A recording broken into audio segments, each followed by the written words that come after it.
Last వీడియోలో regulating act గురించి తెలుసుకున్నాం కదా! ఇప్పుడు పిట్స్ ఇండియా యాక్ట్ గురించి తెలుసుకుందాం. Pitt's India Act 1784.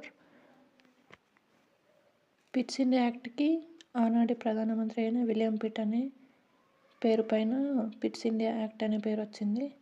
తర్వాత ఈ చట్టాన్ని 1773 రెగ్యులేటింగ్ యాక్ట్‌లో ఉన్న లోపాలను సవరించడానికి ఈ పిట్స్ ఇండియా యాక్ట్ తీసుకొచ్చారు. ఈ పిట్స్ ఇండియా యాక్ట్‌ని ద్వంద్వ పాలనకు పునాదిగా పేర్కొంటారు. ఎందుకంటే ఈ పిట్స్ ఇండియా యాక్ట్‌లో ఈస్ట్ ఇండియా కంపెనీ యొక్క వ్యవహార విధులను 2 రకాలుగా విభజించారు. ఒకటి వాణిజ్య మరియు రెండవది రాజకీయ. రాజకీయ వ్యవహారాలను బోర్డ్ ఆఫ్ కంట్రోల్ అని, వాణిజ్య వ్యవహారాలను కోర్ట్ ఆఫ్ డైరెక్టర్స్ అని పిలుస్తారు. ఇలా 2గా విభజించడం ద్వారానే దీన్ని ద్వంద్వ పాలనకు నాంది అని పేర్కొంటారు. రాజకీయ వ్యవహారాలను బోర్డ్ ఆఫ్ కంట్రోల్‌గా, వాణిజ్య వ్యవహారాలను కోర్ట్ ఆఫ్ డైరెక్టర్స్‌గా పిలుస్తారు. ఈ చట్టాన్ని పార్లమెంటేతర నియంత్రణకు మొదటి అడుగుగా పిలుస్తారు.